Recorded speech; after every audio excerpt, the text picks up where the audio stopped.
I've been dreaming every night. The same dream. And every morning, the same nightmare. Strange. The fate of the multiverse depends on us. Careful, Stephen. This path exacts a heavy toll. Okay.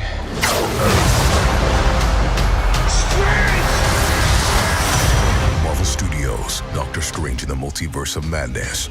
Only in theaters May 6th. Tickets on sale now.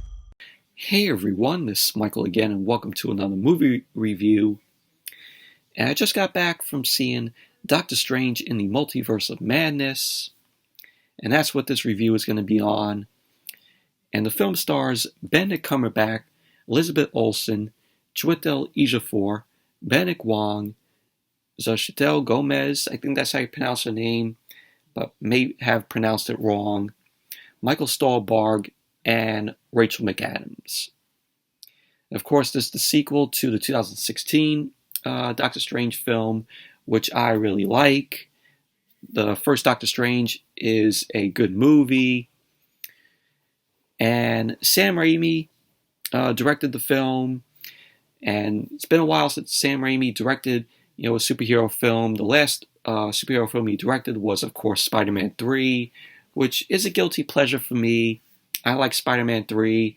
It has its problems, but that was Sam Raimi coming back to direct this film after, he directed Spider-Man 3, which came out back in 2007. But the film was planned for a sequel. This film was planned for a sequel in October 2016. Scott Derrickson was going to come back and direct it. He was also the co-writer of the first film. He signed on to return as director in 2018, and he ended up leaving due to creative differences with Michael Waldron, who was the writer of the film, and Sam Raimi. And that's when Sam Raimi came in and directed the film, and Michael Waldron still wrote the film. And like I said, I just got back from seeing the film, and I really enjoyed it. I thought it was a good movie. It does have its problems. It's not a perfect or great film by any means. The story, the script, was kind of a mess, in my opinion. But I thought it was a good movie. I really enjoyed it. But basically what the film is about is Dr. Stephen Strange, who is played by Benedict Cumberbatch, which he reprised his role. And he must protect this teenage girl, America Chavez, who is played by Xochitl Gomez. I know I'm pronouncing her name wrong, but she's this teenage girl who is capable of traveling the multiverse, and we find out that these demons are hunting for her, and she has the power to travel through the multiverse because she makes like these portals going to different Earths, and with her opening the portals, she has the same thing that Stephen could do, that Stephen Strange could do.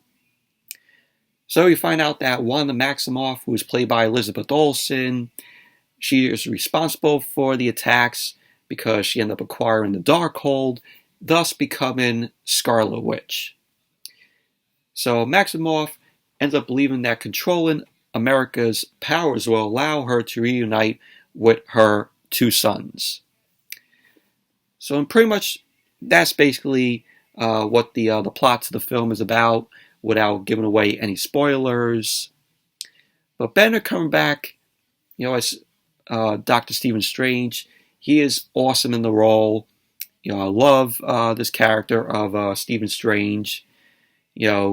Becomes a master of the mystic arts after following a car accident, which we saw in the first film. He was a neurosurgeon. So really enjoy Benedict Cumberbatch in the role. Elizabeth Olsen was good as Scarlet Witch, Wanda Maximoff, which this film and her character, it continues after WandaVision. Because, you see her character here in the film, her two kids who are also in WandaVision are also featured, so it continues her character's story, after WandaVision. But Elizabeth Olsen, very enjoyable as Scarlet Witch. You got Chiwetel Ejiofor, who plays Carl Mardo. I think that's how you pronounce the last name. He's the Sorcerer Supreme of Earth 838. He's also a member of the Illuminati. And he's also a alternate version of Doctor Strange's former mentor, which then turned enemy on Strange. So Chiwetel Ejiofor, it was good seeing him in the film.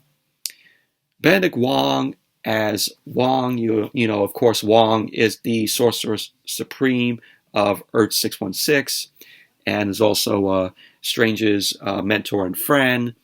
Just really enjoyed the chemistry between Strange and Wong. It's always, fun when the two of them, are together on screen. You had America Chavez, played by Xochitl Gomez, which I thought she did, fine in the role. Very likable character. And, she originates from another universe known as the Utopian Parallel.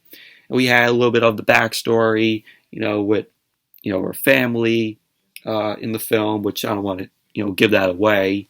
I don't want to spoil it. We also have Rachel McAdams, who plays Christine Palmer.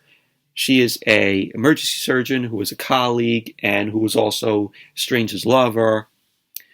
And the film ended up exploring Strange's decision at the end of the first film. So we find out what happened with him and Christine. And then you had the Illuminati of Earth 838 scene, which don't want to give away and spoil the scene, but you're going to be surprised with some of the heroes that were featured in that scene, but don't want to give it away. I mean, if you've seen the film, you already know what I'm talking about. But I thought the film was enjoyable. Yes, the story, the script was kind of a mess, but all in all, I thought it was a very enjoyable film. And though it was better than the first film, and the CGI I thought was pretty cool, especially when America Chavez and Strange are going through the portals in the multiverse. That was a great use of CGI there, and it felt like a Sam Raimi film because there are touches of horror elements to it. It's not your superhero film, this typical superhero film that has a lot of action.